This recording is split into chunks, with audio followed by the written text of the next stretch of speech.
Hello guys, आज चाहिँ म मेरो बुढाको पुर्ख्यौली जग्गा घुम्न आउँदैछु हैन। यो चाहिँ उहाँको जग्गा रहेको छ। अनि मैले अस्ति न लप पर्दाखेरि मलाई चप्पल पठाइदिएको थिएँ, अनि बारीमै चुडेर बारीमा छोडेर आएको छु भनेर भनिसिन् थियो। यार इट्स कि फाइनल्ली चप्पल भेटियो।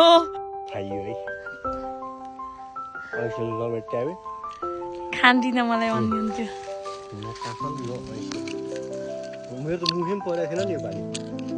पर्यो मुखमा खै पार त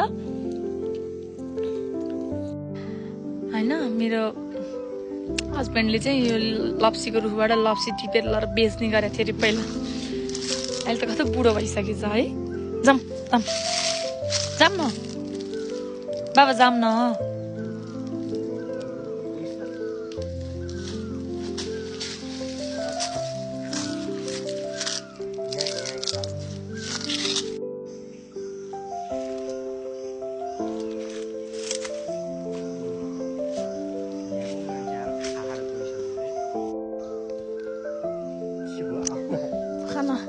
यता हेर्देऊ न, थोरै यता हेर्देऊ न।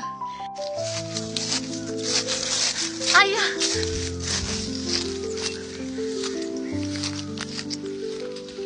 कति धेरै लिची बोट हो के। लिची कति फलेको यसमा यत्रो बोट।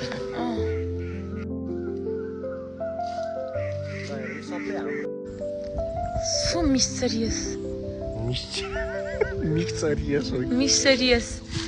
काले ए हैन, काले हैन, गोरे गोरे।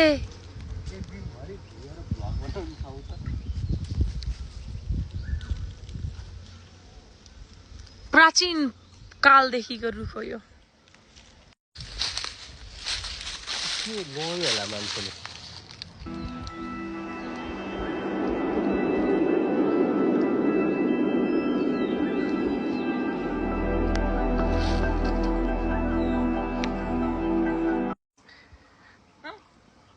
आओ।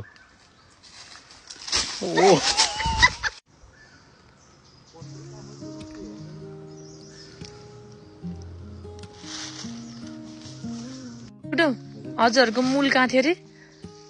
त्यो बाढी आएर फेरि पत्कर थुक्रेको नि, त्यहाँनिर छ पानी आउन। अनि त्यो मूल छ कि छैन त त्यहाँ अहिले? पानी छ तर त्यस्तो भयो त पहिला कस्तो दामी थियो। त्यहाँ रुख थियो, रुख मुनिबाट पहिला रुख थियो अरे। त्यहाँको रुख कहाँ गयो ल गाइजहरू, खोजिदिन पर्यो। मेरो बुढोको रुख हरायो। त्यहाँनिर मूल बगाउने, मूल रसाउने पानीको बाटो कस्तो भयो।